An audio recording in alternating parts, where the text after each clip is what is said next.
Voilà, bien c'est parti, il est 12h30 pour le ZCL News de ce jour. Nous sommes aujourd'hui 29 juin, mais c'est le dernier jour du mois de juin. Les vacances approchent. Et justement, comme les vacances approchent, on va recevoir des étudiants et un professeur. On va en parler dans un instant. On va recevoir effectivement Hila Richier, bonjour. Bonjour. Elle est stagiaire à la région, mais c'est une étudiante aussi. Simon Tarret, elle est étudiante troisième année.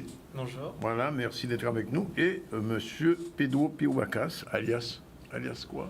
Alias Chris. Il est artiste, mais aussi enseignant à Saint-Claude. On va parler avec lui de cette formation et de cette rentrée de 2023, de la licence professionnelle. Un peu plus tard, on va recevoir une Miss, on reçoit quoi déjà important aujourd'hui, Sandra Brisson. L'ancienne Miss, elle sera avec nous, elle est experte en communication par l'image, relations presse et influence. Un peu plus tard, Asia Sarah Benamnouch, elle est coach thérapeute holistique, sophrologue. Et puis on va terminer par la chronique de Sandy Kelly, la chronique S2M du jeudi. Sinon, Iman News est déjà là. Bonjour Iman. Bonjour Danick, bonjour à tous les téléspectateurs et auditeurs de Canal 10. Et là, Aujourd'hui, dans le retour à l'actu, On va faire les titres. On va parler de la visite de Jean-François Carenco, donc, qui, après la Martinique, a foulé le sol de la Guadeloupe et a eu plusieurs visites dans des lieux différents. Nous partirons en livre avec aussi comment combiner le sport et la lecture. Il s'agira aussi de cyclisme avec la conférence pour la Coupe Frédéric Jalton qui aura lieu ce week-end. Voilà, merci Manu, on va retrouver tout à l'heure chaque demi-heure pour faire un retour sur l'actualité. Je voulais dire, on va parler un petit peu à la veille des vacances d'enseignement, puisque l'université fonctionne et reprendra sa rentrée, fera sa rentrée à la rentrée comme prévu au mois de septembre, mais il va falloir quand même qu'on fasse un petit point avec des étudiants et avec un professeur. Bonjour Chris, on commence par toi. Un petit peu, deux petits mots quand même sur cette licence en gros, puisque tu es enseignant là-haut. Comment ça se passe? Bonjour Danick, bonjour tout le monde. Effectivement, je vais quand même parler de mon expérience puisque c'est ma première année en tant qu'enseignant dans cette licence professionnelle. En fait, qui participe à la structuration, je dirais, des industries culturelles, puisque on a beaucoup d'artistes sur le territoire, mais encore faut-il former des gens pour encadrer les lieux qui reçoivent, les lieux qui reçoivent la culture, des gens qui sont capables de gérer des carrières artistiques et des prestations artistiques sur la durée de façon professionnelle. Donc c'est la proposition de cette licence professionnelle à travers sa carte de formation. Alors ça s'appelle exactement licence professionnelle, gestion de projets, structure artistique et culturelle. Alors j'ai deux étudiants avec nous, une étudiante, on va lui demander comment ça s'est passé cette première année. Tu es en première ou en deuxième année?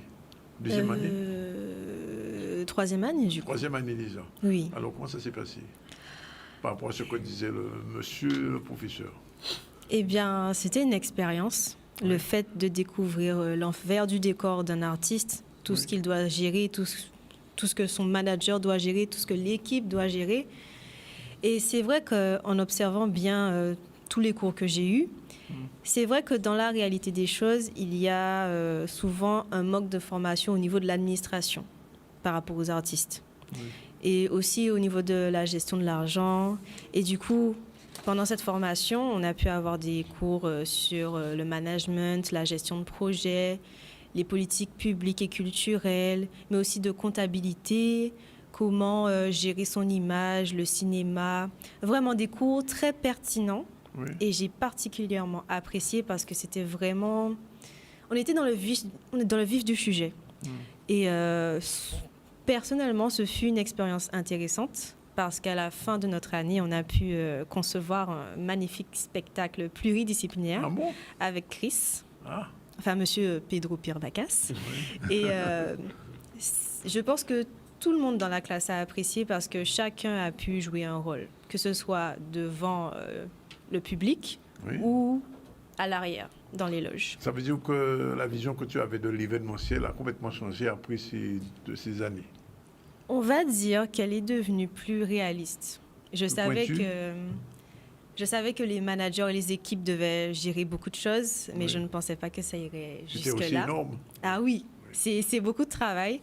Et c'est pour ça qu'il est important de former à l'avenir des jeunes ou des gens de tout âge pour gérer nos artistes parce que vraiment, la Guadeloupe a du talent.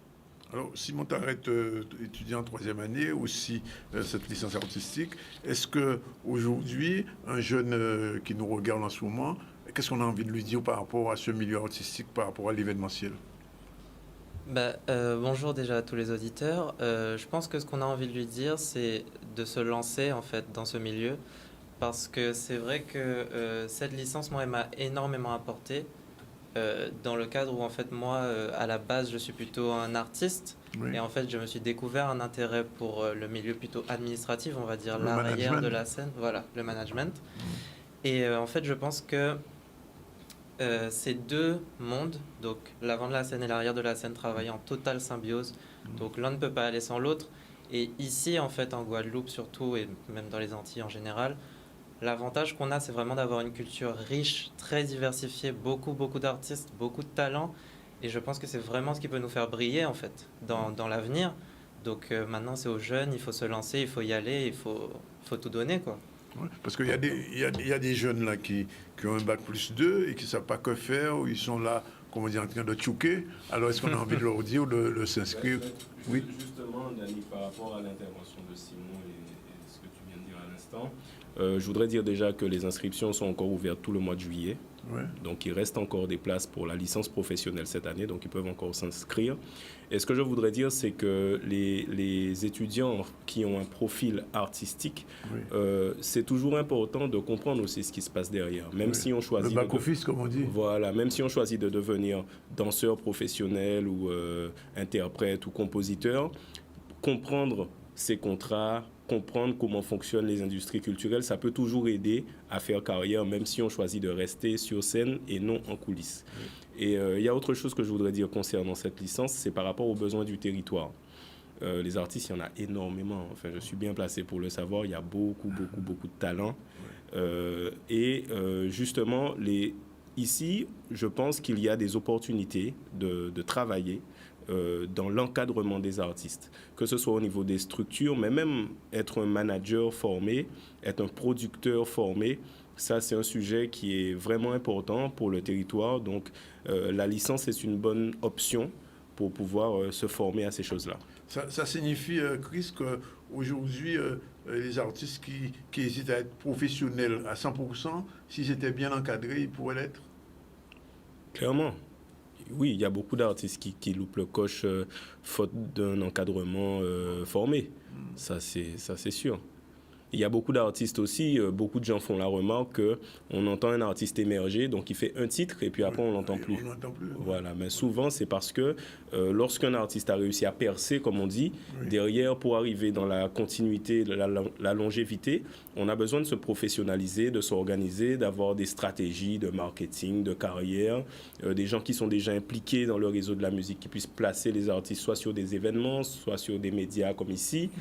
Ce sont des métiers. Attaché de presse, c'est un métier. Tout à fait. Manager, promoteur, tout ça, ce sont des métiers. Et c'est vrai qu'on a ce manque de professionnalisation. Et des licences comme celle-là peuvent bénéficier, je pense, à tout l'écosystème culturel.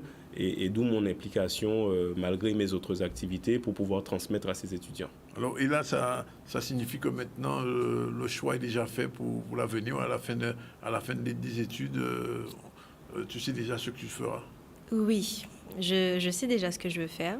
Je vais mettre en place des projets, construire des structures pour que les jeunes artistes ou ceux qui veulent devenir artistes puissent se développer, apprendre, créer leur réseau aussi, parce que c'est très important ici. Et on va dire que pour l'instant, j'essaie de créer des projets de mon côté, demander de l'aide, créer mon réseau. Mais surtout, je veux mettre en avant les artistes aux yeux des Guadeloupéens avant tout. Oui. Et après, on va peut-être, on va dire, s'élargir jusqu'à la France, mais aux yeux des Guadeloupéens Déjà avant tout. de Voilà. nous-mêmes. Ouais. Oui, c'est important. Il faut soutenir nos jeunes artistes, il faut soutenir nos artistes tout court. Oui. Surtout qu'ici, on a des problèmes quand il s'agit de diffusion, de communication. Donc, s'il y a ce genre de formation possible, ce serait bien qu'un maximum de personnes puissent y aller. Alors, je pose la question à Simon. Est-ce que les jeunes de ton entourage sont conscients de ce manque et de cette possibilité de se former?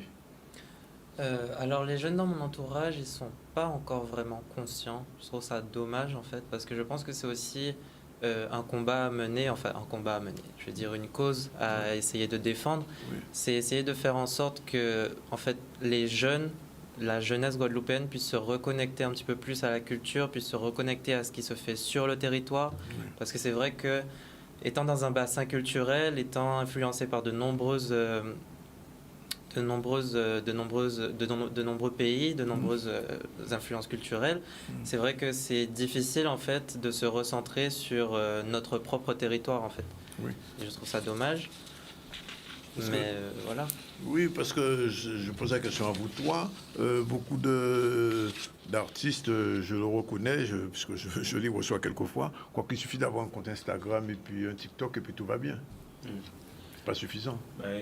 Dans la réalité des choses, je pense qu'ils sont conscients que c'est un peu plus compliqué, notamment sur le point de vue financier. Beaucoup d'artistes en Guadeloupe, pas uniquement dans la musique, mais dans tous les domaines artistiques, sont obligés d'avoir un autre travail à côté pour pouvoir financer leur passion. Alors que artiste, c'est un métier. Donc, en fait, le challenge maintenant de structurer et de se professionnaliser, c'est d'avoir un maximum de personnes qui puissent vivre de leur art, puisque si ça a besoin d'être appelé, c'est une industrie. Souvent, je prends l'exemple du Nigeria, qui, en 2022, les revenus à l'export de la musique ont été supérieurs à ceux du pétrole. Oui.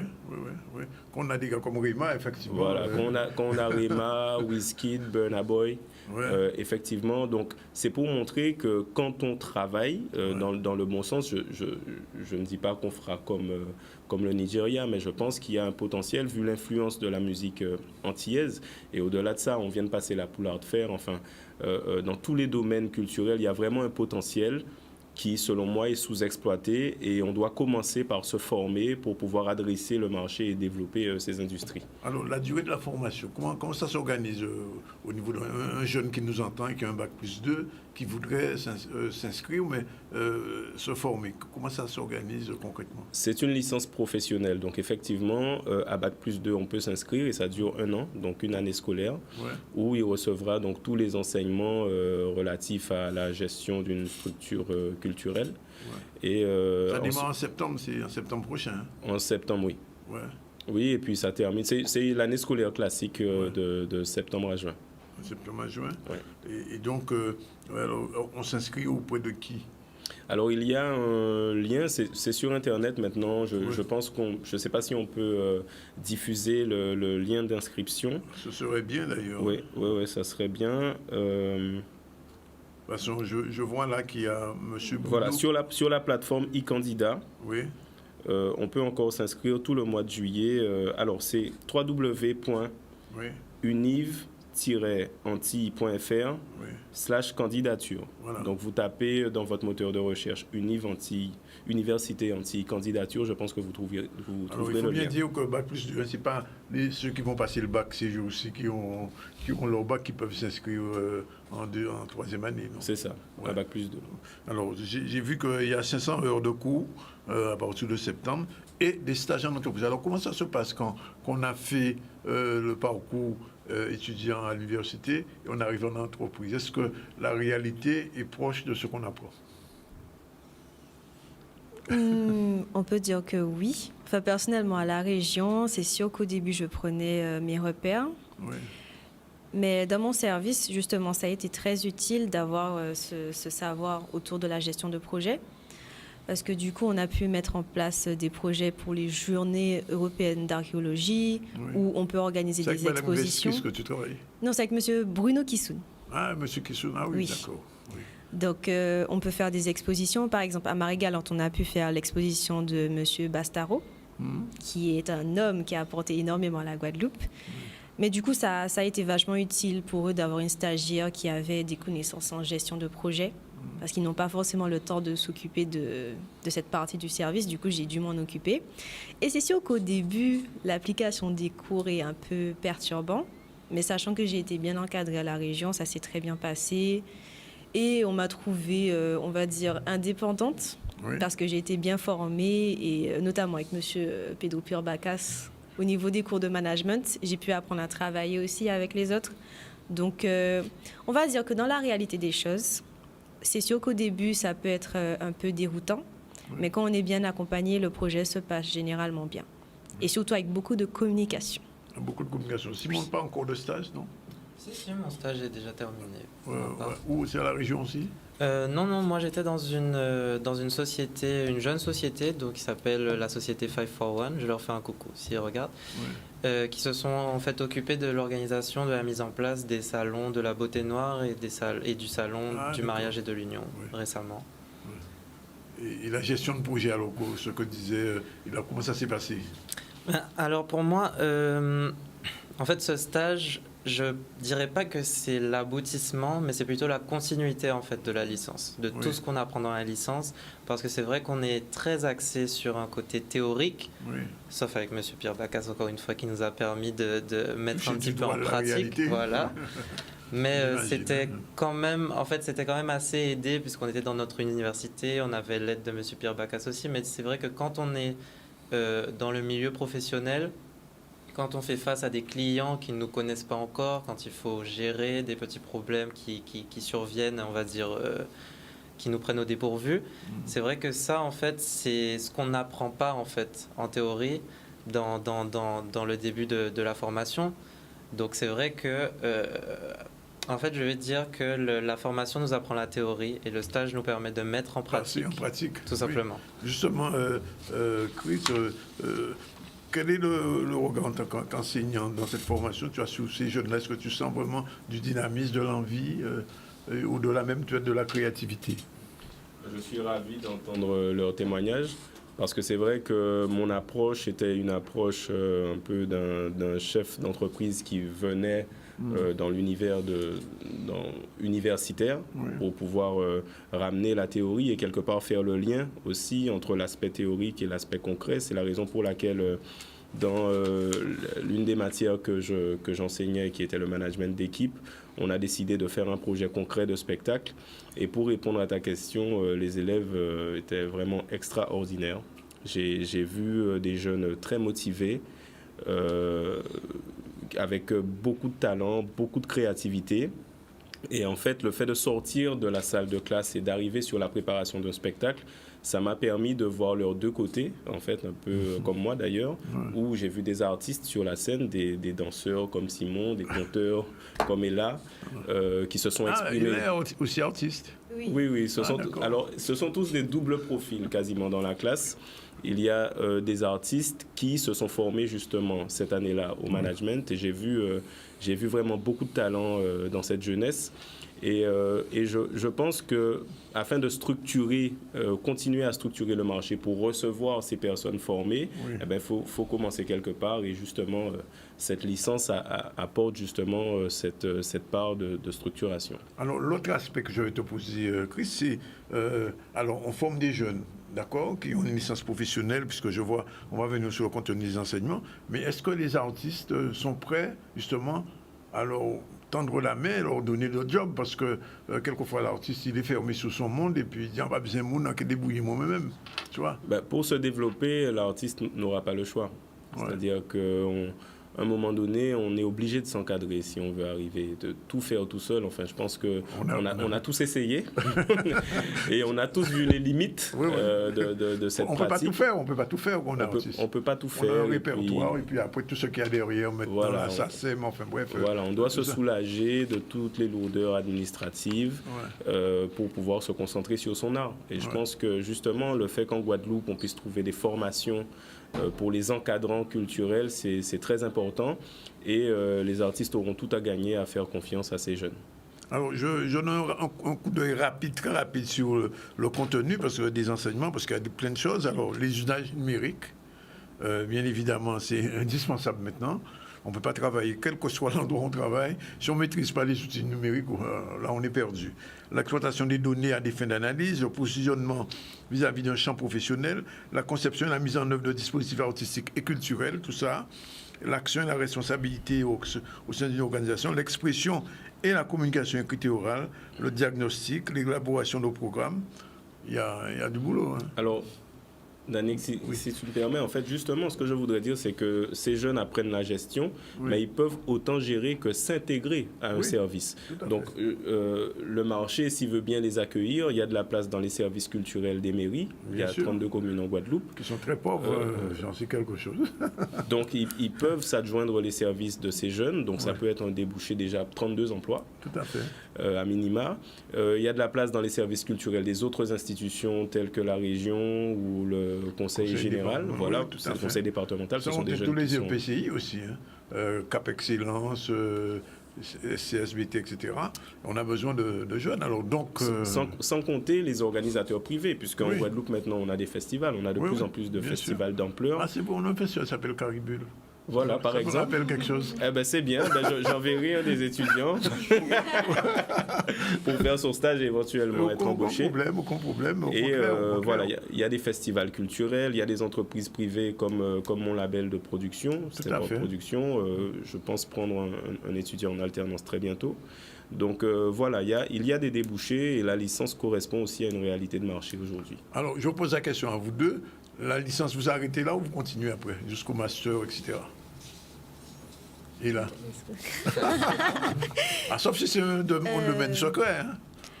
Je ne pense pas continuer en master. Comme je vous l'ai dit, je me prépare niveau projet, j'essaie d'économiser. Le projet est déjà en train de, Voilà. oui, de germer. Pareil, vous, toi aussi, Simon? Moi, bon, je sais pas. En fait, je suis pas sûr. Oui. Disons que j'avais déjà un projet professionnel un petit peu établi à la base, avant de faire la licence. Ah, d'accord. Et donc, il n'a pas changé, mais il s'est, on va dire, il Amélioré. s'est développé. Il s'est développé, oui. Donc, on verra hein, ce que l'avenir nous propose.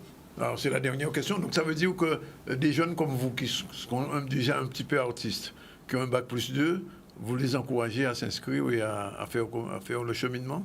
Oui, ce sera uniquement bénéfique à mon avis pour eux. Oui. Et ce sera plus facile pour eux aussi de s'insérer dans les entreprises Oui. avec des bases solides. Et on va dire que ce sera un gain de temps surtout et de compétences. Et ça permet également de développer son réseau professionnel parce que comme on vous l'a dit, on fait des stages, on fait des projets. Donc on sera amené à se former, mais aussi à rencontrer des gens qui pourraient nous aider dans le futur. D'accord. C'est ton avis aussi, Simon? Bien sûr. C'est super important. Maintenant, c'est un domaine qui a beaucoup de demandes, comme l'a dit M. Pierre Bacas. Il y a énormément de demandes dans ce domaine et il y a du potentiel, il y a beaucoup de potentiel. Comme on a dit, il y a beaucoup d'artistes. Donc je pense que c'est vraiment un métier d'avenir, en fait, on va dire. Donc moi, je dis foncez. Hein. En conclusion? Le mot de la fin, pour moi, ça serait un appel aux institutions et aux entreprises qui sont susceptibles d'embaucher ces jeunes, de les recevoir, que ce soit en stage ou en alternance ou dans un emploi. Donc les mairies, les EPCI, les institutions, rapprochez-vous de la fac hein, pour avoir accès à ces jeunes. Oui. Et également les artistes désireux de se structurer et de donner la chance à un jeune de s'exercer à leur côté. Je dis simplement l'exemple de débouchés qui sont prévus pour ces formations, directeur de structure, conseiller artistique, emploi administratif, entrepreneur de spectacle, conception et ingénierie de projet. Je pense qu'on est en plein dedans là avec vous, hein, déjà. Oui. Et donc, prenez donc contact. Alors, je répète, www.univ-antilles.fr/candidature. Faites vite, il y a encore quelques places pour cette licence professionnelle. Vous êtes jeune, vous avez un bac plus 2, ou de rester là à jobber, comme on dit, formez-vous et demain, avec votre formation, vous pourrez travailler. En tout cas, merci, Chris, d'être venu dire ça. Merci beaucoup de Merci à m'avoir ces reçu. deux futurs entrepreneurs de spectacle. Il ne faut pas Merci. hésiter à nous contacter, on est Absolument. disponible. On est là. On vous souhaite bonne chance et continuez. Et je me permets de saluer l'encadrement de l'Université des Antilles Oui. pour cette licence. Cette licence, oui. Salut M. Bidi, Mme Moutou, Mme Élysée, qu'on a déjà reçu ici aussi. Voilà, 12h55, on a le temps de jeter un petit coup d'œil sur l'actualité. C'était la visite du... Non, on n'a pas le temps. Bon, on me dit que c'est la pause. On me coupe le sifflet. À tout à l'heure, on se retrouve tout à l'heure. Merci. Merci, Mélanie. Retour sur le plateau du ZCL News. On va recevoir dans un instant Sandra Bisson. Bonjour. Bonjour. experte en communication par l'image, relations presse et influence. Et puis on aura aussi avec nous Assia Sarah Benadout. Bonjour. Bonjour. On va parler d'un événement qui aura lieu. Mais pour l'heure, on revient à l'actualité avec Eman News. C'est parti. Alors oui, on revient sur l'actualité avec comment partir en livre, combiner le sport et la lecture. On en parlera tout à l'heure, ainsi que de cyclisme avec la Coupe Frédéric Jalton qui aura lieu ce week-end. Mais faisons un tour avec un retour sur la visite de Jean-François Carenco qui a, pendant sa visite express, pu inaugurer un centre culturel, aller sur le port maritime et donner des mesures liées à la chlordécone. On voit un reportage d'Olivier Félix. On constate qu'on planifie, que ça s'améliore, que le nombre, le président et Francis qui est là, que le nombre de réparations par jour augmente et que surtout on a désormais un plan à 3 ans qui fait qu'on va y arriver. Il me manque, sur les 359 millions du plan à 3 ans, je crois que c'est 359, il m'en manque 50 pour boucler l'affaire. Donc on va y arriver. Sur le chlordécone, comme il sait, chaque année, on fait le rapport de l'année passée, les actions. 2, on présente des choses nouvelles. Ce que j'ai présenté, c'est le soutien à la dépollution de l'eau, si nécessaire, en réaffirmant que dès aujourd'hui, sous le regard du président, que l'eau, elle est potable à 100% dans les tuyaux. Potable à 100%. Mais ce qui m'importe, c'est d'assurer que les analyses soient faites tout le temps. Donc, le gouvernement a décidé de financer ces analyses, cette mise en place de systèmes de charbon, Le charbon actif. le charbon actif, pour s'assurer que l'eau est déchlordéconée. Deuxième sujet nouveau, c'est l'aide aux pêcheurs. On avait mis une aide aux pêcheurs en janvier 2022, c'est un échec. Donc on a fait 2 choses. 1, on a prolongé jusqu'en 2027. Et 2, on l'a fait rendu automatique. Donc tous les pêcheurs y auront droit.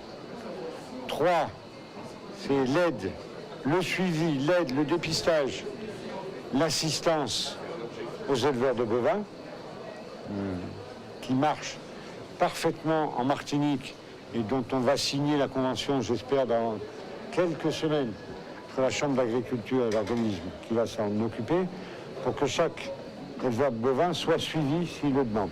Et qu'on arrête de voir l'éleveur qui a une vache au piquet, qui l'amène à l'abattoir, on dit laisse ta vache et va-t'en. Donc ça, c'est pas possible. Enfin, c'est le doublement des efforts de recherche, 50 millions par an disponibles.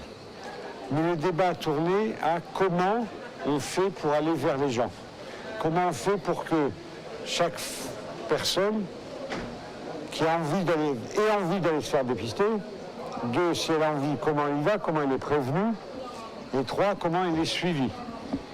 Je trouve qu'en Martinique, mais le problème est plus violent, ça marche, c'est fait, donc on va s'inspirer de la Martinique pour faire ça. L'autre conviction qu'on a acquis tous ensemble, c'est que cette action pour inciter au dépistage, elle doit s'appuyer au-delà des campagnes de l'État, qui ne marchent pas bien, sur 2 réalités. C'est la capacité des maires à toucher leurs concitoyens, donc on va s'appuyer sur les maires, et la capacité des professionnels de santé à proposer un dépistage, sachant que quand il y a dépistage positif, la personne est suivie à 100%. Ça, c'est la stratégie de communication.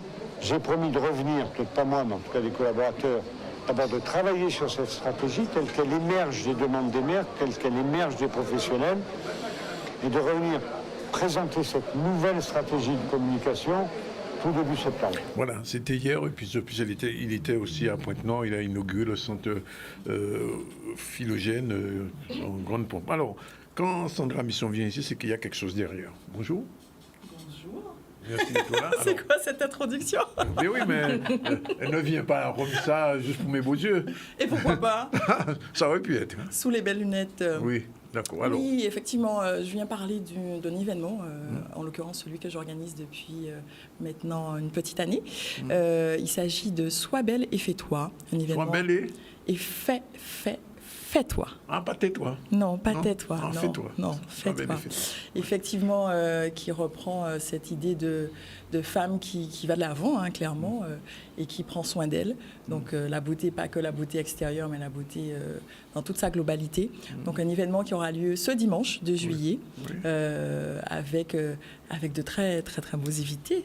J'imagine. Pour introduire Asia qui va parler tout à l'heure.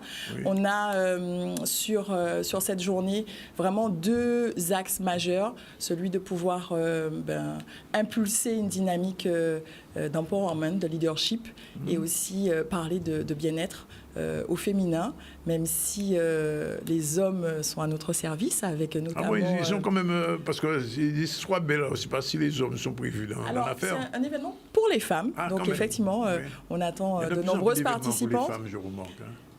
Mais on pense aux Il y a hommes rien aussi. pour Hein. les hommes. On pense aux hommes, hein, mais là, ils sont à notre service. Donc là, on a le chef Jean-Rony Le Riche qui nous a élaboré un menu sur mesure avec vraiment l'idée de mettre tout ce qui vient de nos jardins, jardins créoles, dans l'assiette, avec notamment les poulets d'Amaz. On va avoir une recette de poulet Tobago. Oui. Je vous laisse découvrir ça sur nos réseaux, hein, Sois belle et fais-toi sur Instagram. Il y a le menu complet. Voilà, on le voit, le chef Jean-Rony qui se prépare. Il se prend au sérieux, il est hyper accessible et vous verrez, vous aurez la possibilité d'échanger avec lui. Oui. Là, il est en train de préparer un toast manioc curcuma avec du lambi, et on aura ça effectivement en tapas d'entrée. Et au-delà de cet aspect nourriture, parce qu'effectivement le bien-être passe aussi par là, on va avoir Alexandra Arnay, qui est la fondatrice du concept Amazon, qui est très connu en Guadeloupe, mais qui est un concept qui est autant à Paris qu'à Tahiti, En Martinique aussi. qui a commencé en Martinique, Oui, pour qui a le coup. commencé en Martinique. Et c'est une Martiniquaise qui viendra effectivement nous parler de l'empowerment par la santé, comment elle a fait finalement de son histoire et du cancer du sein qu'elle a pu avoir une force et qu'elle a pu effectivement, à travers cette résilience et à travers cette vision, tout simplement mettre... sa raison d'être, ou en tout cas tout ce qu'elle a pu apprendre au service d'autres femmes. Donc ça va être hyper inspirant. On est là sur une rencontre inspirationnelle. Et puis d'autres intervenants, que ce soit Hélène Denubians, qu'on connaît beaucoup sur sa casquette de chanteuse, mais qui a fait une très belle reconversion dans la méditation, dans le yoga. Donc on va ouvrir d'ailleurs la journée avec elle, avec un moment effectivement très doux pour pouvoir avancer sur une journée qui va être riche. Elle va être belle parce qu'on a choisi la date spécifiquement, puisqu'on sait que nous, les femmes, nous sommes lunaires. Et le 2 juillet, on commence à parler de pleine lune. Oui. Alors, tu as tout dit sauf le lieu. J'ai pas dit le lieu. Non.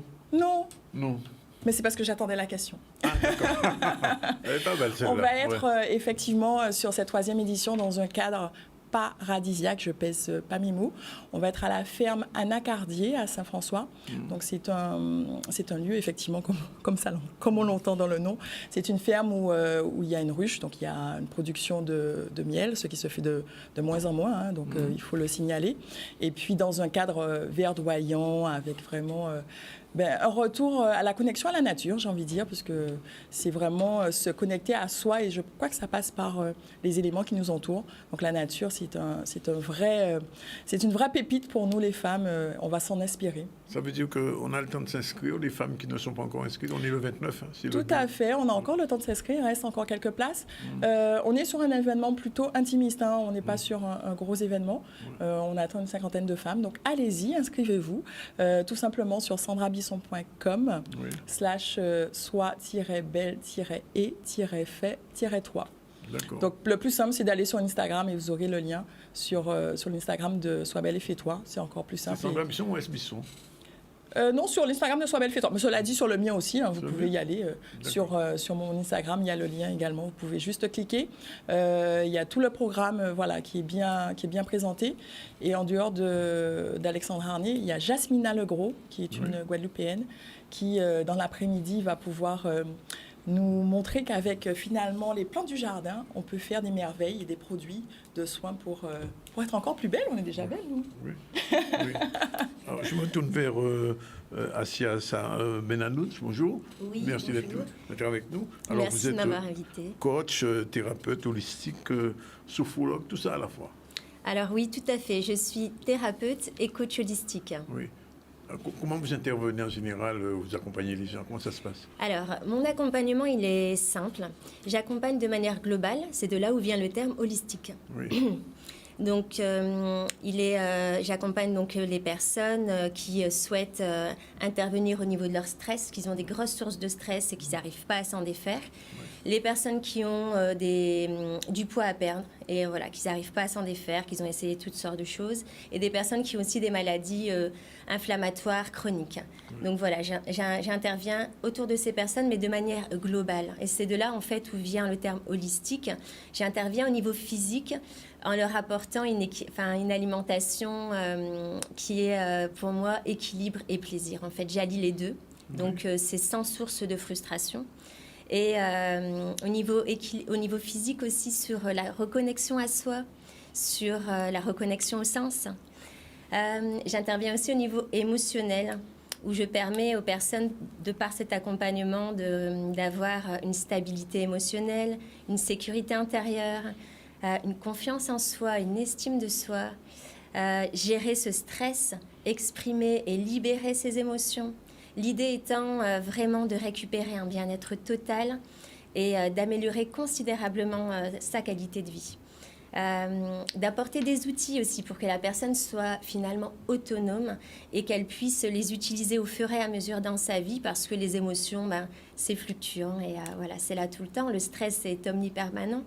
Et voilà, l'idée, c'est vraiment d'apporter ces outils par la suite et qu'elles arrivent à s'y retrouver, à retrouver cette sérénité. L'intervention se fait, j'imagine, en cabinet, avec des séances multiples, ou bien une seule séance, on règle tout ça, non? C'est un accompagnement sur 3 mois. 3 mois? Oui, tout à fait. L'idée, c'est vraiment d'accompagner de manière globale.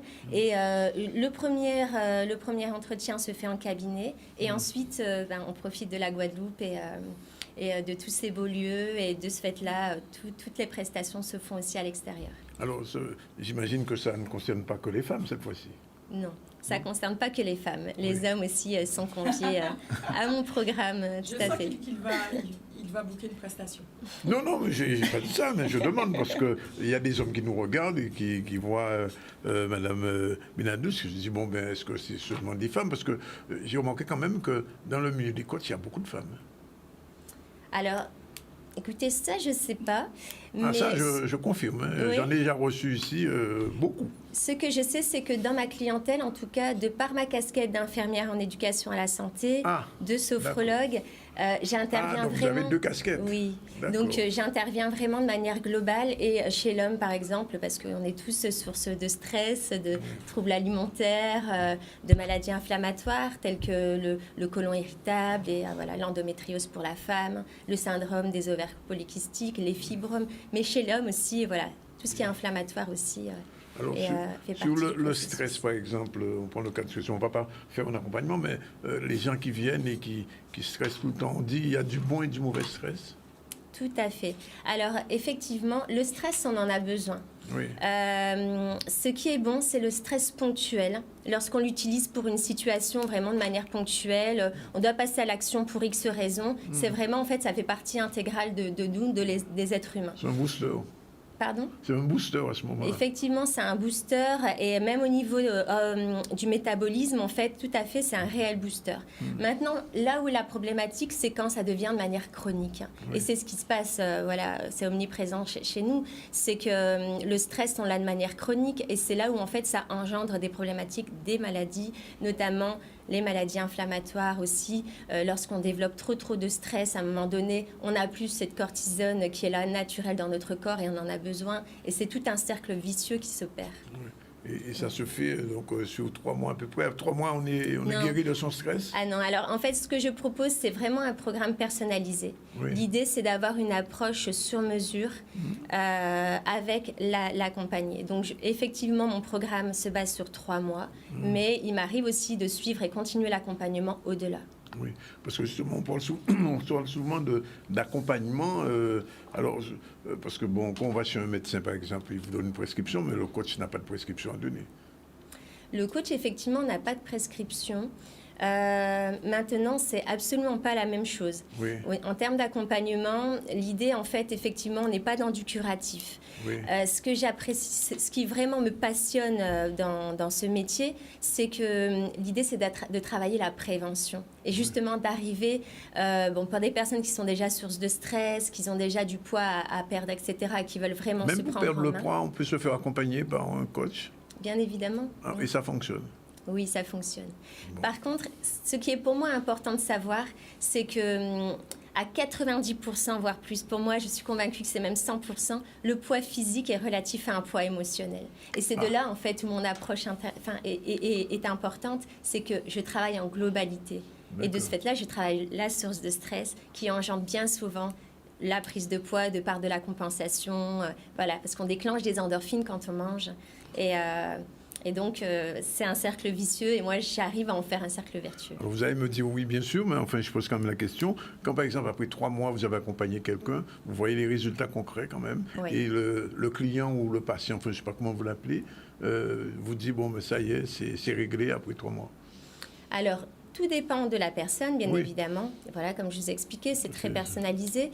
Mais oui, j'ai des résultats qui sont très, très bons. Alors, d'abord sur le plan émotionnel et rapidement, en fait, sur le plan physique. En fait, ça fait vraiment effet boule de neige. L'autre question, je la pose toujours au coach. Et qu'est-ce qui aide les coachs? Qu'est-ce qui... Aide le coach? Parce que le coach aussi, c'est un humain, il peut avoir des émotions, il peut avoir du stress, Ah. etc. Alors, moi, il faut dire que moi-même, je me fais coacher. Ah, c'est Parce l'auto-coaching, ça Ah s'appelle? oui, alors c'est pas de l'auto-coaching, je me fais coacher par un autre Ah, coach. par un autre... Oui, oui, ah, tout à fait. d'accord. Voilà, ah, les donc- coachs... ah, d'accord. Parce qu'en fait, je considère que nous apprenons, et tout le monde le sait, nous apprenons tout le temps. Et j'ai aussi, comme vous dites, des émotions. Voilà, je suis un stress être aussi. humain. Donc, Oui. Effectivement, moi-même, je reçois aussi des cours.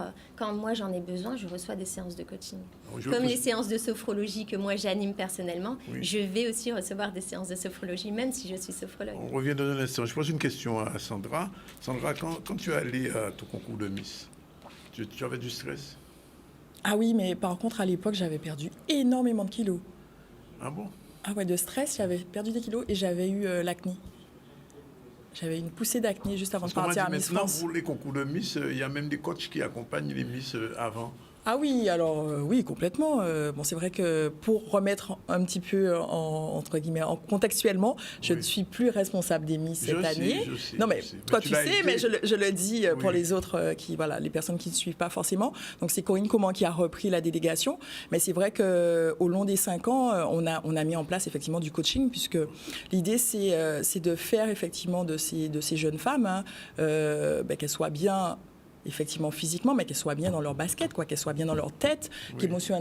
qu'émotionnellement, elles puissent vivre l'aventure pleinement et pas juste en surface. Donc, il y a toute une approche sur la personne, sur l'être. Oui. Et on a pu bénéficier notamment du coaching de Sarah Juste. Sarah Juste, elle était notre invitée il y a 2 C'est jours. vrai. Ah oui, c'est vrai, j'ai vu Sarah Juste. tu as vu? Ouais. Oui, elle était Ah, elle est ici. dynamique, cette De dame. Ludovic Luce, qui est également kinésiologue. Enfin, Oui. on passe par plusieurs, effectivement, coaching. Et puis le coaching sportif aussi, très, très important, puisque ça permet d'aller au-delà de ses possibilités, de se dépasser. Je crois que tout le monde le sait, le sport, c'est un vrai atout. En tout cas, oui, c'est vraiment prépondérant dans la formation. Alors, vous confirmez que finalement, pour les Miss, si on fait appel à vous, là, il ne faut pas 3 mois, là, c'est plus court, c'est particulier, c'est personnalisé. Alors, si effectivement ce serait pour, par exemple, comme les Miss qui vont se présenter, on peut effectivement travailler au préalable, ça peut être même quelques heures avant. Oui. Bien sûr, tout est faisable. D'accord. Et si moi, en tant que journaliste, je suis stressé tous les matins en venant ici, je peux voir la coach que vous êtes. Alors oui, mon idée principale, c'est vraiment d'apporter des outils pour que les personnes ensuite peuvent les réutiliser. Vous voyez, dans l'idée des Miss ou même pour vous, l'idée c'est avant de passer en studio, de pouvoir utiliser des outils vraiment importants pour vous libérer et vous Je vais ressentir. y penser. Juste un petit mot sur la sophrologie quand même. Comment ça vous intervenez au niveau de la sophrologie? Pareil que pour le coaching ou bien c'est une partie du coaching? Alors ici, dans mon programme, j'interviens effectivement, je donne des séances très personnalisées selon la personne. Et il y a des séances déjà, on fait de l'initiation parce qu'il n'y a pas beaucoup de personnes actuellement qui connaissent la sophrologie. Donc, l'idée, c'est vraiment de sensibiliser à la sophrologie, sensibiliser la personne à la respiration et puis suivre la personne dans son processus, à savoir d'où elle part et où est-ce qu'elle veut aller dans son objectif. Et c'est d'ailleurs ce qu'elle propose dimanche, puisqu'Assia, c'est Oui. effectivement une de nos intervenantes. En fin de journée, elle propose une initiation à la sophrologie. Ah, il y aura une initiation à la sophro. Oui, tout à fait. D'accord, oui. Il y aura une initiation à la sophrologie et il y aura aussi une conférence autour de l'alimentation. L'idée étant d'allier équilibre et plaisir. Il y aura aussi des outils pour les personnes qui sont sujettes à des maladies inflammatoires. Des idées aussi, des outils pour voir comment on peut essayer de se gérer au niveau de son poids. Enfin, il y aura toutes des sensibilisations importantes durant l'événement. Bon. Donc, on se fait soi-même. Alors, c'est ça. Sois belle et... Fais-toi. Tout on commence peut dire, par nous. Hein. Sois beau et tais-toi. Fais-toi aussi, on peut le dire. On peut dire sois beau et tais-toi. Ouais, Ouais, ça ouais. c'est bien. Méchante. D'accord, méchante. Bon. Non, mais effectivement, c'est un événement pour les femmes, mais Oui.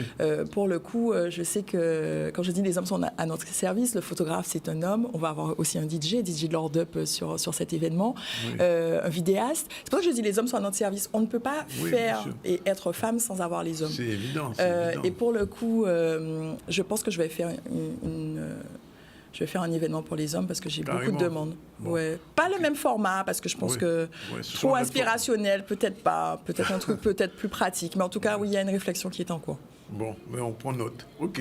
Merci, mesdames, en tout cas. Rendez-vous donc dimanche. Dimanche, le 2. et puis À partir de quelle heure? à partir de 9h, mais il faut acheter sa place avant. Donc Oui. allez-y sur sandrabisson.com, rubrique événements, c'est plus Oui. simple. Vous cliquez, il y a vraiment tous les détails et vous pouvez prendre votre billet pour vous, votre copine, votre maman, Oui. parce que se faire du bien au pluriel, c'est encore mieux. Ah, pas pour son épouse. Ah, Tu as dit ben oui, copine et maman. oui, mais il fallait que tu complètes. Ah, d'accord. Elle est pas mal, ça. Donc je crois qu'il va acheter pour son épouse. Ouais, d'accord. Bon, voilà, 13h23, on prend la deuxième pause et on se retrouve tout à l'heure avec Sandra Kelly pour sa chronique SDEM. On vous remercie. Merci Assia. à vous.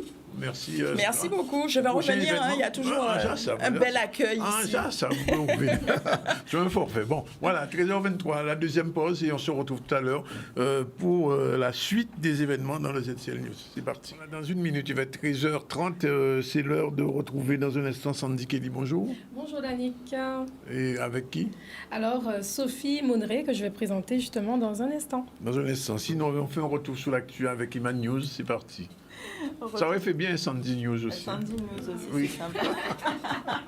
Ça s'appelle Iman News. Elle a changé de nom. Oui. C'est bien. Ouais. Ah. Ça sonne bien, hein? Oui. Bon, Ah. tu vois, Ina? Je commence à m'habituer puisque manifestement c'est nouveau. Non.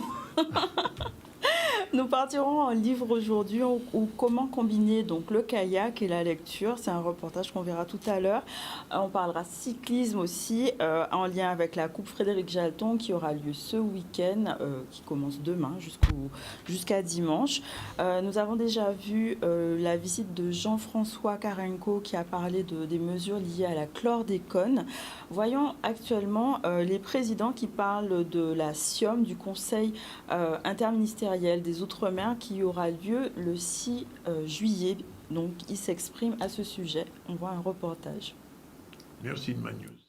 Nous savions déjà que le SIOM, c'est pour les politiques publiques. Nous le savions déjà, donc on ne peut pas être déçus. La seule chose, c'est que le Congrès a voté pour que dans les 6 mois, nous puissions proposer quelle collectivité, proposer la nouvelle carte de l'intercommunalité et quelles sont les compétences que nous voulons, où nous pourrons avoir beaucoup plus de marge de manœuvre. Dès le lendemain du SIOM du Congrès, j'ai eu l'occasion de réunir les universitaires, les intellectuels, nos juristes, nos économistes pour qu'ils soient imprégnés, puissent commencer à travailler. La commission a donc continué à travailler. Nous avons défini 7 thèmes où les élus se sont positionnés et pour que d'ici 6 mois, nous puissions avoir le rendu et que par rapport et faire une véritable proposition à la population. Mais nous le savions que le SIOM n'était pas sur ce domaine. On oublie certaines choses. On a aujourd'hui une conférence territoriale de l'action publique, la CTAP, qui permet de faire énormément de choses pour rendre et donner une bonne politique publique aux Guadeloupéens. Et je vais bientôt, je pense, réunir la CTAP. Cela veut dire que nous allons continuer à travailler sur tout le travail que nous avons déjà fait et nous allons prendre des mesures par la suite. Ce qui est important pour moi, c'est répondre à l'attente des Guadeloupéens, SIOM ou pas SIOM, institution ou pas institution, statut ou pas statut. Voilà, les deux présidents se sont exprimés sur le SIOM qui aura lieu, cette conférence interministérielle des Outre-mer qui aura lieu le 6 juillet. Nous aurons l'occasion d'y revenir. Tout à l'heure, on va parler avec Davy Riemann, député de Guyane, mais avant, on retrouve Sandy Kelly qui est revenu après combien de mois d'absence? Non, quand même pas. Il me charrie à chaque fois. Oui, ça va? Ça va, oui, Bien. oui. Alors, générique, et puis on revient à la présentation de Mme Monoué.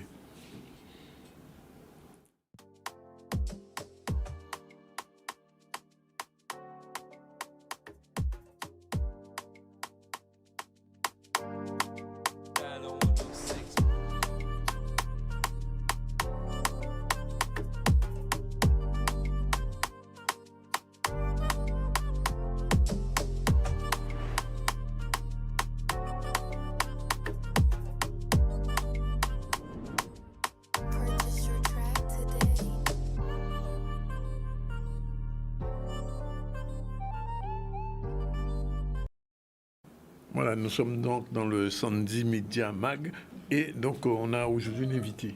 Oui, voilà, j'aimerais donner la parole aujourd'hui à Madame Monrez Sophie, qui n'est autre que la présidente de l'association Ensemble Antilles-Guyane, une association créée en février 2022 qui a pour but de soutenir et d'accompagner les personnes qui ont été contraintes d'arrêter leur profession suite aux différentes restrictions sanitaires de ces dernières années. Bonjour Sophie. Bonjour Sandy. Bienvenue dans la chronique S2M et dans le ZCL News.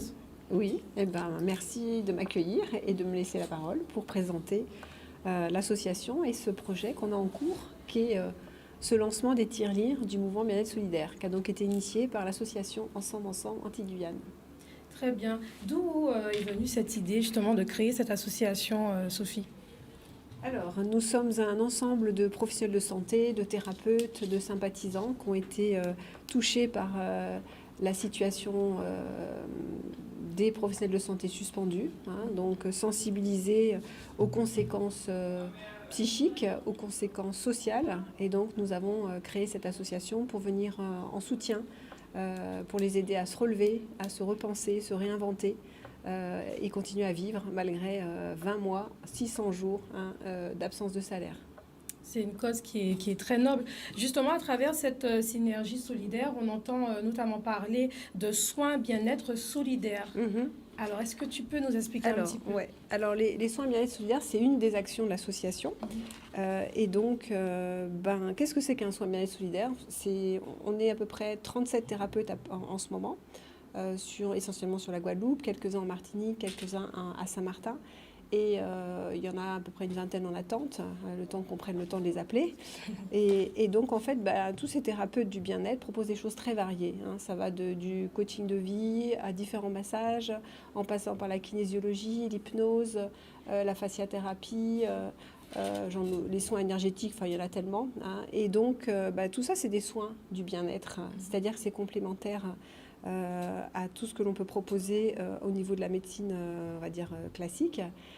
Et donc, il y a de plus en plus de personnes qui sont en demande de cette approche santé et qui n'ont pas forcément les moyens d'y accéder. Donc, nous, on a mis ça en place déjà pour les professionnels de santé qui n'étaient vraiment pas bien du tout. Un mal-être profond, une sidération avec des répercussions physiques importantes, des angoisses importantes. Donc, on leur a proposé ce genre d'approche santé pour les aider à aller mieux. Voilà. Justement, est-ce que vous avez pu relever une grande détresse, une vraie détresse psychologique auprès justement de ces personnes que vous accompagnez? Oui, très grande détresse. Alors moi, je suis pédiatre, j'ai fait 20 ans de pédiatrie, notamment 13 ans au CHU de Pointe-à-Pitre. J'ai quitté le système de santé pour être dans une approche santé globale. Je suis donc formée au coaching de vie pour être dans cette approche globale, parce qu'en fait, la santé, ça part avant tout de l'état émotionnel.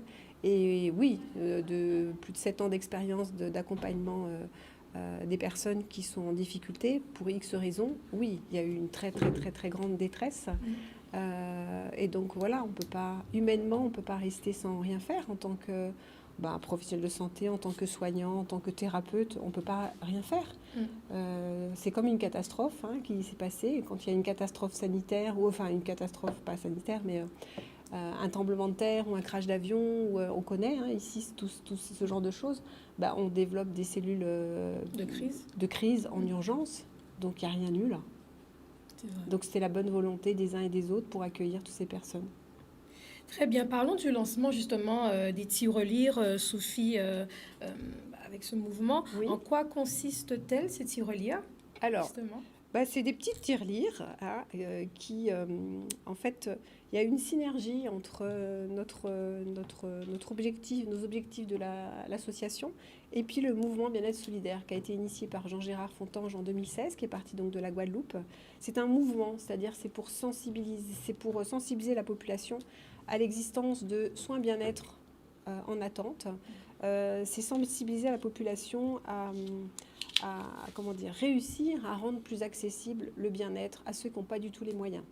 Donc c'est un peu sur le même principe, on va dire que, je ne sais pas si vous connaissez les cafés en attente, les baguettes en attente, qui sont beaucoup développées en métropole, les cafés, ça vient d'Italie. À partir de 2014, c'était, je vais dans un bar, si je n'ai pas les moyens, je peux rentrer dans un bar et demander s'il n'y a pas un café en attente pour moi, qui aura été financé par d'autres personnes. Eh bien, le principe des soins bien-être en attente, c'est sur ce principe. C'est-à-dire que la tirelire, c'est déjà sensibiliser la population à l'existence du mouvement bien-être solidaire, à l'existence de soins bien-être solidaires pour ceux qui n'ont pas du tout les moyens, ils peuvent demander, et puis notamment faire connaître aussi l'association. Et donc, c'est collecter des fonds, et quand il y aura une certaine somme, on va transformer ça en soins bien-être en attente, qui seront visibles sur le site du mouvement bien-être, sur l'association, et toute personne qui fera la demande pourra accéder à ça.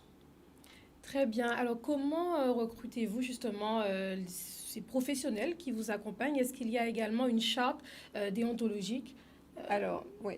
Pour ce qui est pour le mouvement Bien-être solidaire a mis en place une charte déontologique.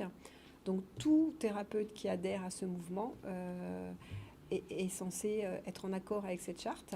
Et nous, pour l'association, on a créé un réseau de thérapeutes. Donc, ce réseau dont 37 personnes, c'est le réseau de l'association Ensemble. Eh bien, ils doivent aussi adhérer à cette charte. Après, tout thérapeute individuellement peut adhérer à ce mouvement. Toute association peut adhérer à ce mouvement. Voilà, c'est large, c'est ouvert. Très bien. Qu'attendez-vous de la population aujourd'hui, concrètement? J'attends rien, en fait. Surtout, l'idée, c'est de sensibiliser. De sensibiliser à l'idée que ce voisin qui est en difficulté pourrait être moi demain, pourrait être nous demain. Et je crois qu'on l'a vraiment vu, les professionnels de santé, c'est une profession qui n'aurait jamais imaginé être en grande détresse. Nous, on a quand même des personnes des soignants qui donnent de beaucoup, et qui ont été forcés à un moment donné accepter de recevoir, tellement ils étaient en grande détresse. Mais en même temps, ça leur a énormément apporté de recevoir de l'aide. Ça peut nous arriver à tous. Donc j'ai envie de dire, prenons conscience que demain, ça peut nous arriver tous et qu'une population ne peut être en santé que si elle est solidaire. Alors c'est vrai qu'en Guadeloupe, il y a une grande solidarité et c'est probablement ce qui a permis à beaucoup de soignants suspendus de rester debout, ce qu'on ne retrouve pas forcément dans d'autres régions. Il y a vraiment encore cette solidarité importante. Donc, c'est sensibiliser encore et encore plus sur ça et d'aller au-delà des soignants suspendus. C'est d'arriver à prendre conscience que ce voisin, qui pourrait être moi demain, a peut-être besoin d'aide pour se relever parce qu'on est dans une crise financière, crise économique qui va faire que s'aggraver. Ça va toucher donc de plus en plus de personnes. Et donc, c'est vraiment continuer à tendre la main. Et notre slogan, c'est vraiment, et si 1% de la population mettait juste 1 euro dans cette tirelire, eh bien, nous pourrions financer beaucoup de soins bien-être solidaires, aider des personnes qui sont en grande détresse psychique surtout, et qui peuvent, quand on n'est pas bien, on ne peut plus rien faire. C'est sûr. Par contre, quand on est accompagné, on peut se relever, se réinventer et commencer à imaginer, créer, co-créer ensemble. Donc on a vraiment besoin de se soutenir dans cette période difficile. Très bien. Quelles sont les actions que vous avez déjà pu mener justement avec la création de cette association? Alors les actions, on fait des journées bien-être tous les mois, depuis 18 mois. On en fait aussi en Martinique, ça fait 6 mois que ça tient. On en a fait une seule à Saint-Martin, en Guyane pas encore. Les autres actions qu'on a pu mettre, mais ça c'est pour les soignants suspendus, donc il y a eu une aide financière importante. Il y a eu un accompagnement coaching pour vraiment travailler en profondeur l'état émotionnel pour se relever et après bénéficier de soins très divers. Très bien. Voilà. Je ne sais pas si on aura le temps de visionner un petit peu. Non, juste savoir, les tyroliens, on les trouvera où? Alors, là, pour l'instant, il y en a une centaine et on les dépose là où les personnes, ça leur parle. Donc là, pour l'instant, on n'a pas encore distribué les 100. Ça va se faire au fur et à mesure. On imagine qu'on va pouvoir aller au-delà des 100. Donc, c'est des pharmacies, c'est des médecins, c'est des commerces. Donc, on va prendre le temps de répertorier tout ça. Mais si, par exemple, un des spectateurs est intéressé qu'il y a un commerce, ok, moi je veux bien participer, sensibiliser la population, il suffit de nous appeler et puis on lui remettra une tirelire avec quelques flyers. Voilà. C'est chacun de nous en fait. Chacun de nous, si tout le monde peut soutenir le projet. Très bien. Est-ce qu'on peut avoir des coordonnées justement, le site de l'association? Oui. Alors, le site, c'est association-ensemble-anti-guyane.fr. Très bien. Je ne sais pas si on a le temps de visionner peut-être quelques secondes de la vidéo qui relate un petit peu. On regarde. Voilà, on regarde. Bonjour à tous. J'ai le plaisir de vous annoncer le lancement de la tirelire du mouvement Bien-être solidaire. Ce lionnage Casassou pour un soin est à l'initiative de l'association Ensemble Anti-Guyane. Sophie Monneret, je suis donc la présidente de cette association, créée en février 2022 et qui a pour but de soutenir toutes les personnes qui ont été contraintes d'arrêter leur profession suite aux lois et restrictions sanitaires de ces dernières années. Nous avons jusqu'ici concentré toute notre attention sur les professionnels de santé suspendus, mais à travers ce lionnage Casassou, nous souhaitons élargir notre soutien et aider d'autres citoyens qui ont cessé leur activité professionnelle depuis le Covid ou qui ne se remettent pas financièrement et psychologiquement de cette crise sanitaire. Grâce à la création d'un réseau d'une trentaine de thérapeutes et à la générosité de donateurs, ces professionnels de santé suspendus ont notamment bénéficié de plusieurs centaines de soins bien-être solidaires et d'accompagnement coaching pour les aider à trouver la force de se relever, de se repenser et de se réinventer au cours de cette période de précarité inattendue. Nous souhaitons, à travers notre expérience et cette tirelire, créer une synergie solidaire pour un bien-être accessible à tous, sans distinction et dans la dignité. Ce mouvement bien-être solidaire a été lancé en 2016 par Jean-Gérard Fontange et l'association est totalement engagée dans cette initiative. Cette Casassou a donc pour but de récolter des dons afin de financer des soins bien-être pour les personnes dans le besoin. Cet emblème de la tirelire nous permettra aussi de développer le réseau de thérapeutes engagés dans ce mouvement au niveau des Antilles-Guyane, mais bien au-delà de cette région. Si vous êtes thérapeute du bien-être ou dans l'associatif et que ce mouvement vous parle, contactez-nous pour nous rejoindre dans cette dynamique solidaire. Je vous encourage à participer à ce mouvement citoyen pour contribuer à offrir des soins bien-être à ce voisin fragilisé qui pourrait être vous demain. Et si 1% de notre population mettait juste 1 euro, osons rêver et créons notre bien-être ensemble. Dans un premier temps, plus d'une centaine de tirelires vont être déposées dans des lieux publics, mais nous espérons pouvoir en distribuer plus de 500. Chaque thérapeute du réseau aura aussi sa tirelire. Pour ceux qui ne trouveraient pas de tirelire, il y a une tirelire en ligne accessible sur le site de l'association. Tous les dons seront transformés en soins bien-être en attente, c'est-à-dire accessibles jusqu'à ce qu'une personne en fasse la demande. Ces soins en attente seront consultables au fur et à mesure des collectes de dons sur le site du mouvement bien-être solidaire, sur le site de l'association Ensemble Anti-Guyane ou chez chaque thérapeute engagé. À travers ce chaos sanitaire, nous avons pu constater à quel point notre santé dépend de notre capacité à rester solidaire. Alors merci d'avance pour votre générosité de cœur en ces temps qui s'annoncent de plus en plus difficiles, mais qui peuvent être soulagés par notre capacité à se tendre la main, à rester à l'écoute de soi et de l'autre.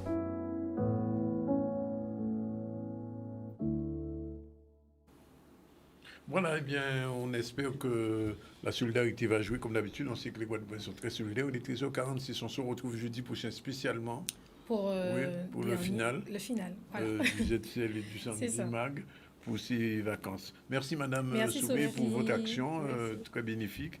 Et on revient vers Iman News pour les dernières infos avant la fin. Oui, les vacances arrivent, donc on va parler de sport et comment combiner le sport et la lecture. On voit un reportage sur Partir en livre. C'est parti. C'est parti.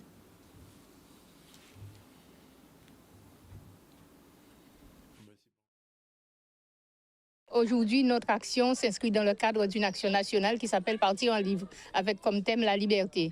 Et comme Madame Karine Laurent, elle est dans la dynamique de la production et des activités de lecture, puisqu'elle est la responsable de la lecture publique aux Abîmes, donc elle nous propose cette activité-là qui associe le sport et la lecture. Donc les enfants vont partir en kayak conté, on va leur raconter des histoires en canoë-kayak sur le canal.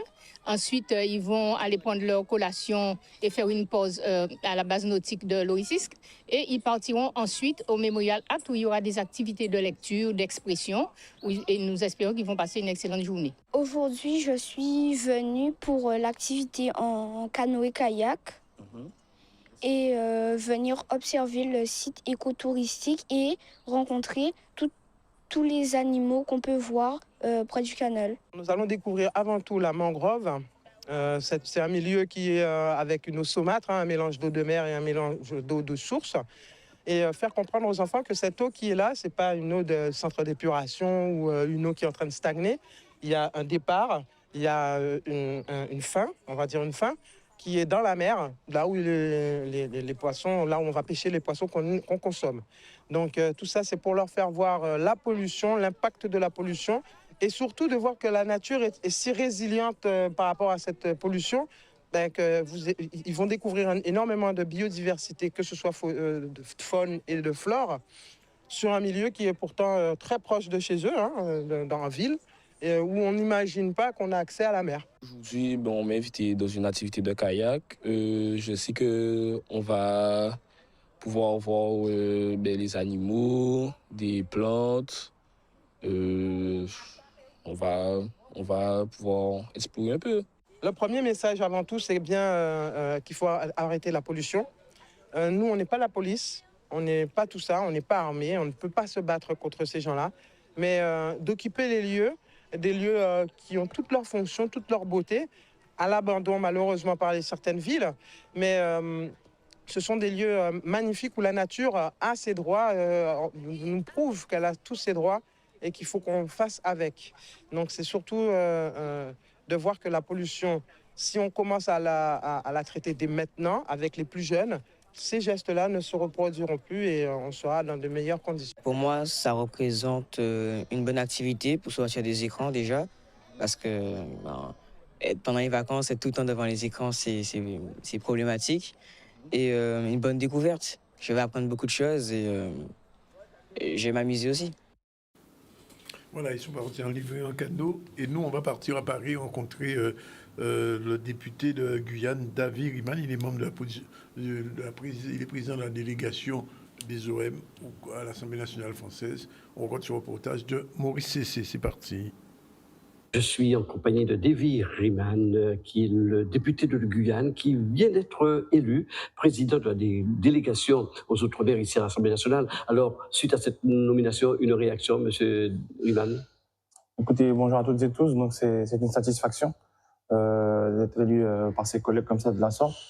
Donc, pour moi, maintenant, c'est un nouveau challenge qui commence avec ces mêmes collègues, avec qui on s'était pour une partie réunion de Guyane en janvier. On a commencé à être unis, comme dirait le député Ratnan de La Réunion, on a décidé de chasser en meute pour nos territoires, pour l'évolution positive de nos territoires. Donc maintenant, il n'y a plus qu'à le faire. Vous pouvez nous rappeler les fonctions, les missions que vous aurez à accomplir en tant que président de cette délégation ici à l'Assemblée nationale? Mais écoutez, en priorité, c'est de bien faire connaître et comprendre, encore malheureusement aujourd'hui toujours, quels sont les territoires dits d'outre-mer, quelles sont nos réalités, ce que nous vivons, ce que nous subissons. Il y a la vie chère, il y a la continuité territoriale, il y a tellement de sujets aujourd'hui. Il y a la chlordécone aux Antilles, il y a l'empoisonnement suite aux essais nucléaires en Polynésie, il y a le mercure, il y a l'orpaillage illégal, la pêche illégale. Bon, il y a tellement de sujets sur nos différents territoires. Il y a Mayotte aussi qui vit des moments extrêmement compliqués avec le manque d'eau énorme qu'il y a sur le territoire. Donc voilà, il y a des sujets vastes et variés. Donc, en tant que président de la délégation, comme moi, j'aurai à cœur d'animer tout ça avec les collègues et de faire valoir nos réalités au sein du gouvernement et du Parlement. Monsieur le député, dans quelques jours, il y aura un conseil interministériel aux Outre-mer. Qu'attendez-vous de ce conseil interministériel pour la Guyane? Écoutez, pour la Guyane et aussi pour tout le territoire, parce que nous, c'est au niveau de tous les Outre-mer qui c'est concerné, on va attendre les décisions qui vont sortir de ce SIOM. Donc, les désengagements ont été pris par certains ministres, dont le ministre Carinco. On va voir maintenant si c'est à la hauteur du rendez-vous. Sinon, si ce n'est pas à la hauteur, nous le ferons savoir rapidement. Voilà. Alors, un dossier qui a été abordé récemment aussi à l'Assemblée, la continuité territoriale. Là, vous êtes optimiste sur ce projet? On attend. On sait souvent que des fois, les choses accouchent d'une souris. Maintenant, en n'étant pas pessimiste, on dit qu'on attend. On va voir ce qui va sortir du SIOM, ce qu'ils vont vraiment proposer de concret, qui aura un impact positif sur nos concitoyens, sur nos compatriotes, parce que là, la chose est devenue extrêmement compliquée et ça ne peut plus continuer comme ça. Et puis je rappelle, il est 13h52, un rappel très rapide des invités du jour. On a reçu que des bonnes personnes. On a commencé avec des jeunes, Hilary Thiers, étudiante stagiaire à la région Guadeloupe, et Simon Tarrette, étudiant lui aussi de 3e année. On a parlé beaucoup de la licence professionnelle de gestion de projets de structures artistiques et culturelles avec Chris, que Sandy connaît très bien, artiste et enseignant à la faculté Roger Thompson à Saint-Claude. Il a été ton invité, je crois, une fois. Oui. On a reçu aussi Sandra Bisson, experte en communication par l'image, relations presse et influence. Elle organise une journée Sois belle et fais-toi, pas tais-toi, fais-toi. Et avec Asia Sarah Benandanouch, coach, thérapeute, holistique, sophologue. Tous ces gens-là seront à Saint-François le 2 juillet. Il reste encore quelques places. Et puis on a terminé avec Sandy Kelly qui a reçu Madame Monré pour cette opération de solidarité avec les petites tyrolies. On demande même chaque Guadeloupéen, on est quoi, 350 000, 1 euro, ça veut dire 350 000 euros. C'est pas mal, hein? Bon, on peut rêver, mais ça peut arriver. Et puis l'actualité, c'est Iman News qui va nous rappeler les grands titres de l'actu. Les titres aujourd'hui, on a vu la visite de Jean-François Carinco qui a parlé des mesures liées à la chlordécone. Nous avons aussi pu voir les présidents des collectivités s'exprimer autour de la SIOM qui aura lieu bientôt le 6 juillet. Nous sommes partis en livre pour pouvoir combiner à la fois le kayak et la lecture. Et nous verrons plus tard la conférence de presse liée au cyclisme. Voilà. Voilà, c'est fini pour aujourd'hui. On se retrouve demain pour le dernier ZCL News de la semaine. Je ne sais pas si Iman sera là, elle ne sera peut-être pas là. Elle sera en Zoom, quelque part dans le monde. Oui, tout à fait. D'ailleurs, j'invite les gens qui veulent venir à ce Zoom. À partir de quelle heure? C'est 13h30. C'est un webinaire sur la confiance en soi. Sur la confiance en soi et comment l'hypnose peut aider justement à renforcer les ressources. Il y a un lien qui sera visible. Alors, si vous allez sur ma page Instagram, vous avez toutes les infos. Iman Sioudan. Voilà. C'est la page Iman News ou bien la page Iman? Non, Iman Sioudan. Voilà, c'est fini pour aujourd'hui. 13h54. La réalisation était assurée par Yann.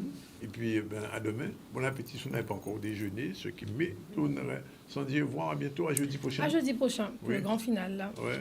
Tu es là avec un artiste? Non, avec les collègues du ZCL, les chroniqueurs. C'est déjà bien. Oui. C'est très bien. On fait un petit bois et manger en direct. Voilà. Voilà. Ciao, bye bye.